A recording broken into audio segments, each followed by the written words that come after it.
Karachi rickshaw city बन गया। Horn बजाते सड़कों पर चलते रिक्शा ट्रैफिक रूल्स की धज्जियां बिखेर रही हैं। कराची के बासी चुंची रिक्शे में चलने वाले तेज आवाज गानों से भी परेशान। शहर कायद में इस वक्त तक 36,000 चिंची रिक्शा रजिस्टर्ड, असल तादाद इससे भी ज्यादा। कराची की सड़कों पर हर साल हजारों चिंची रिक्शों का इजाफा हो रहा है, जिससे ट्रैफिक के मसाइल भी बढ़ रहे हैं।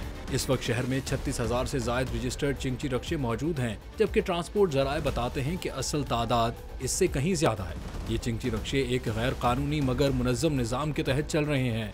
हर रिक्शा एक मखसूस अड्डे के मातहत होता है, जो उससे रोजाना सैकड़ों रुपए वसूल करता है। DIG ट्रैफिक पीर मोहम्मद शाह ने चिंची को ट्रैफिक के लिए बड़ा मसला करार देते हुए कहा कि सिर्फ गुज़िश्ता साल चिंची रिक्शों में 24% इजाफा हुआ है।